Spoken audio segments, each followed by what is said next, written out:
Assalamualaikum warahmatullahi wabarakatuh, Mitra Kominfo dimanapun Anda berada. Senang sekali saya, Mila Atiki, bisa menjumpai Anda dalam program Kabar Gorontalo Sepekan. Program ini khusus kami hadirkan untuk Anda sebagai media informasi pemerintah Provinsi Gorontalo selama sepekan. Gubernur Gorontalo canangkan rehabilitasi kantor Dinas Arpus. Pabrik pelet kayu di Pohuwato serap 3.000 tenaga kerja lokal. Penjaga masjid bersyukur terima rumah layak huni. Pemprov Gorontalo setujui 2 ranperda usul DPRD. Wagub Idris semangati warga desa di tengah pandemi. Mitra Kominfo, seperti yang Anda lihat di belakang saya ini berdiri bangunan kokoh yang pada tahun 2000 silam dijadikan sebagai rumah dinas Gubernur Gorontalo sampai saat ini. Rumah dinas ini berlokasi di Jalan Nani Wartabone, Kelurahan Tenda, Kecamatan Kota Selatan. Bangunan ini pada masa pemerintahan kolonial Belanda dijadikan sebagai rumah asisten residen karena pada tahun 1894 Gorontalo resmi dijadikan ibu kota Afdeling oleh pemerintah Hindia Belanda.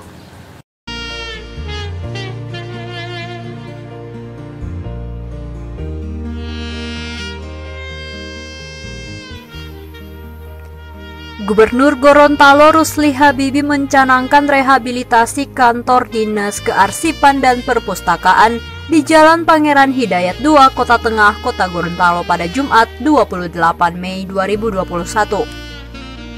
Pencanangan ditandai dengan peletakan batu pertama oleh Gubernur Rusli.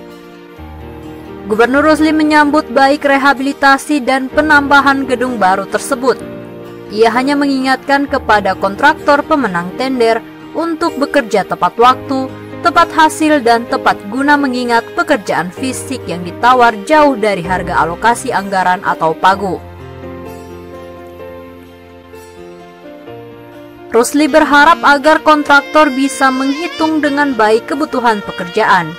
Dinas terkait juga diminta melakukan pengawasan sebaik-baiknya sehingga pekerjaan selesai dengan baik selama 180 hari kalender.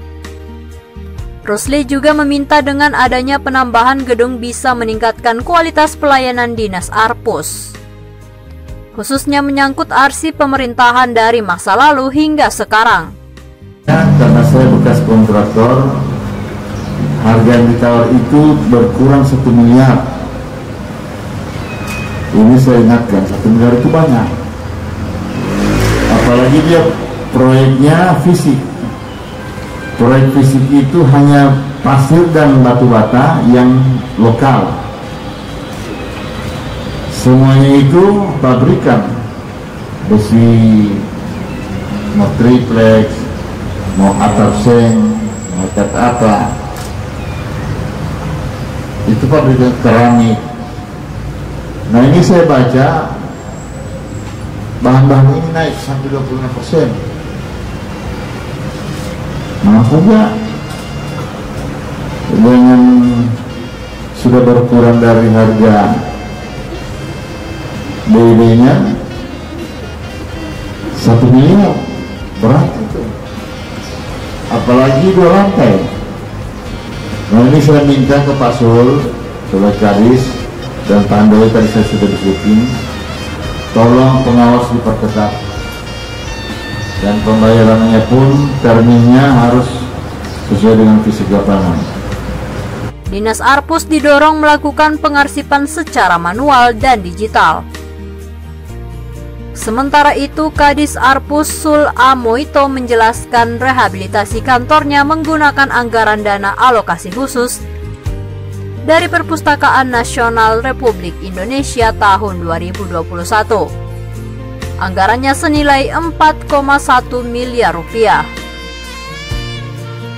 Rehabilitasi gedung Arpus seyogyanya dilaksanakan tahun 2020 lalu.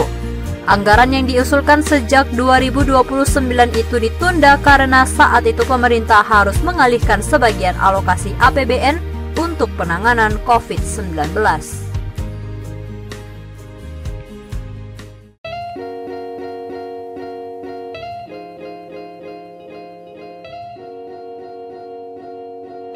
Mitra Kominfo, sepintas yang kita ketahui bahwa kantor pos merupakan tempat untuk mengirimkan surat atau paket serta mencairkan uang dalam bentuk program pemerintah.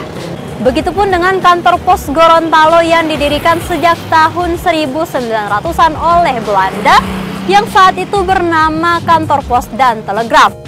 Jadi sejak didirikan hingga saat ini bangunan ini masih menjadi kantor pos cabang Gorontalo. Hanya saja fungsi telegrafnya sudah tidak beroperasi lagi. Pada tanggal 23 Januari 1942, Nani Wartabone memimpin langsung upacara pengibaran bendera merah putih yang diiringi lagu Indonesia Raya. Dan di halaman kantor pos dan telegraf inilah untuk pertama kalinya kemerdekaan Gorontalo diproklamasikan.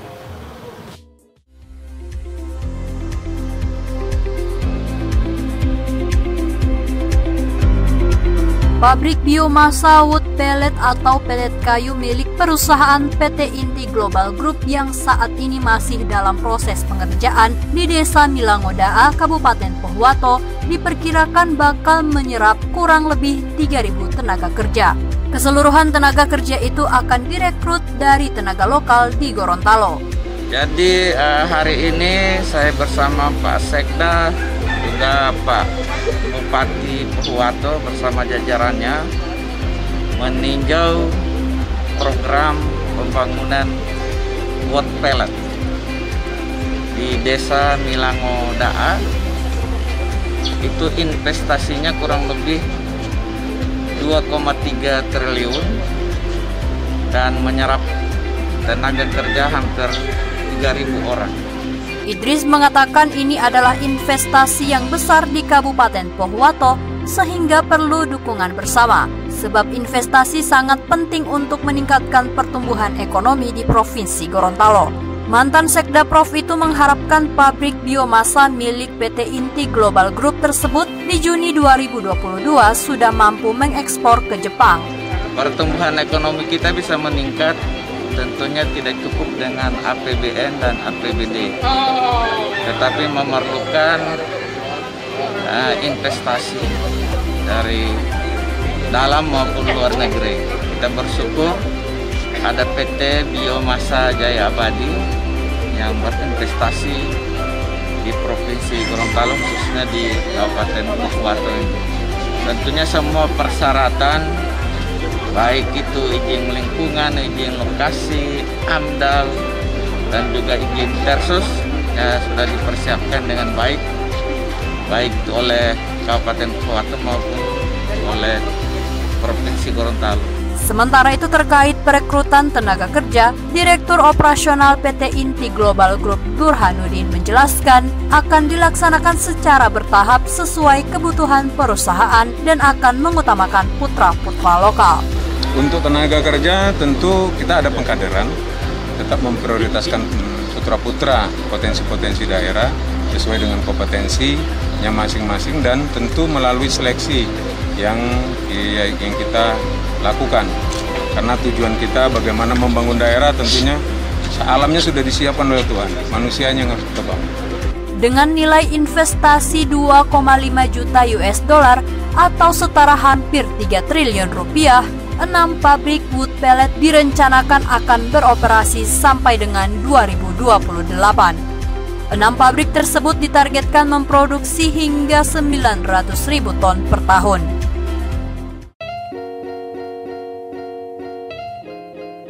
Mitra Kominfo, kantor PT Pelni sebagai salah satu cagar budaya nasional di Gorontalo yang telah ditetapkan oleh Menteri Kebudayaan dan Pariwisata yang dilindungi oleh Undang-Undang Cagar Budaya Nomor 11 Tahun 2010. Bangunan ini dibangun oleh pemerintah Belanda sekitar tahun 1936.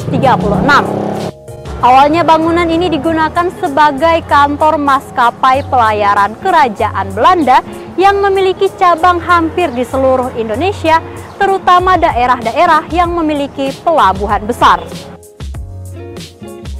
Setelah runtuhnya kekuasaan Belanda di Indonesia, perusahaan ini diambil alih oleh pemerintah Republik Indonesia dalam program nasionalisasi tahun 1950 dan hingga saat ini digunakan sebagai kantor PT Pelni.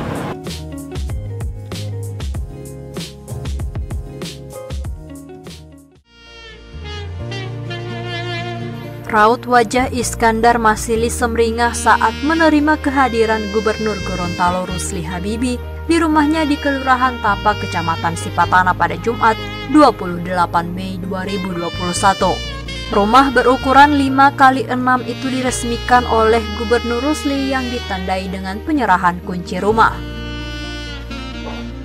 Iskandar yang sehari-hari berprofesi sebagai penjaga masjid itu bersyukur sudah memiliki rumah yang layak.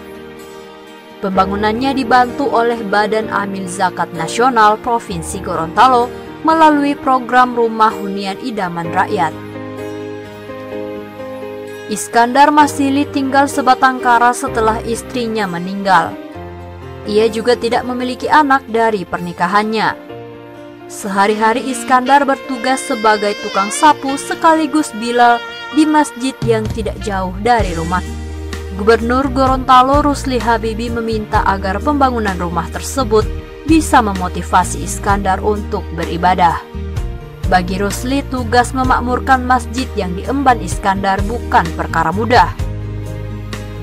Rumah RHIR dibangun dengan anggaran 30 juta rupiah. Rumah dengan 2 tempat tidur itu dilengkapi dengan 1 unit kamar mandi dan WC.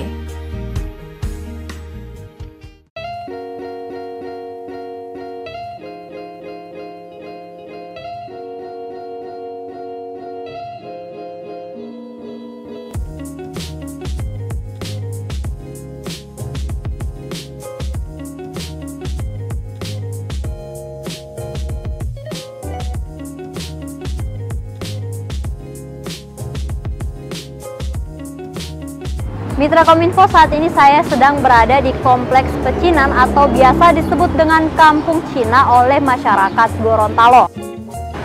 Nah, di belakang saya ini berdiri bangunan 2 lantai yang dulunya merupakan Kopra Fonds atau kantor Yayasan Kopra yang dikelola oleh orang Belanda pada zamannya.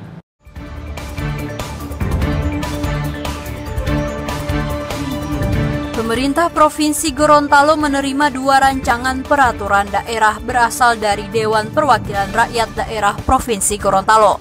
Kedua ranperda tersebut yaitu Ranperda tentang pengelolaan zakat dan Ranperda tentang penyelenggaraan ketenagakerjaan.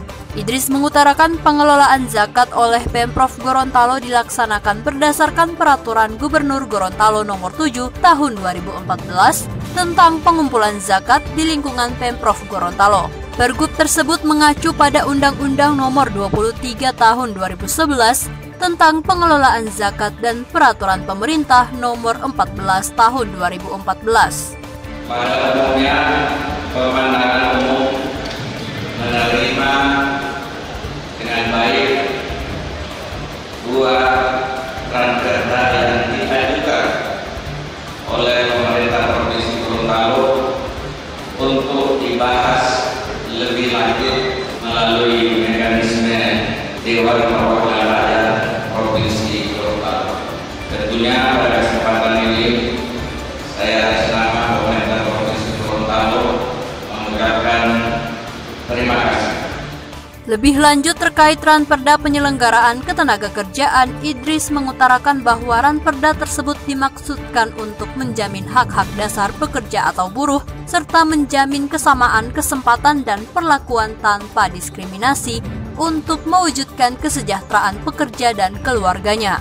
Peraturan perundangan yang mendasari Ranperda penyelenggaraan ketenagakerjaan yaitu Undang-Undang Nomor 11 Tahun 2021 tentang Cipta Kerja, Peraturan Pemerintah Nomor 34 Tahun 2021 tentang penggunaan tenaga kerja asing, Peraturan Pemerintah Nomor 35 Tahun 2021 tentang perjanjian kerja waktu tertentu, alih daya, waktu kerja dan waktu istirahat, dan pemutusan hubungan kerja, Peraturan Pemerintah Nomor 36 Tahun 2021 tentang pengupahan, serta Peraturan Pemerintah Nomor 37 Tahun 2021 tentang penyelenggaraan program penjaminan kehilangan pekerjaan.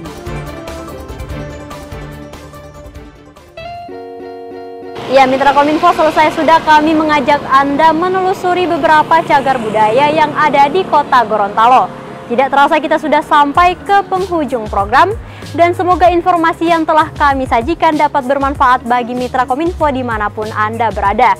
Dan jangan lupa untuk like, komen, share, dan subscribe channel dari pemerintah Provinsi Gorontalo. Saya Mila Atiki dan tim undur diri. Assalamualaikum warahmatullahi wabarakatuh.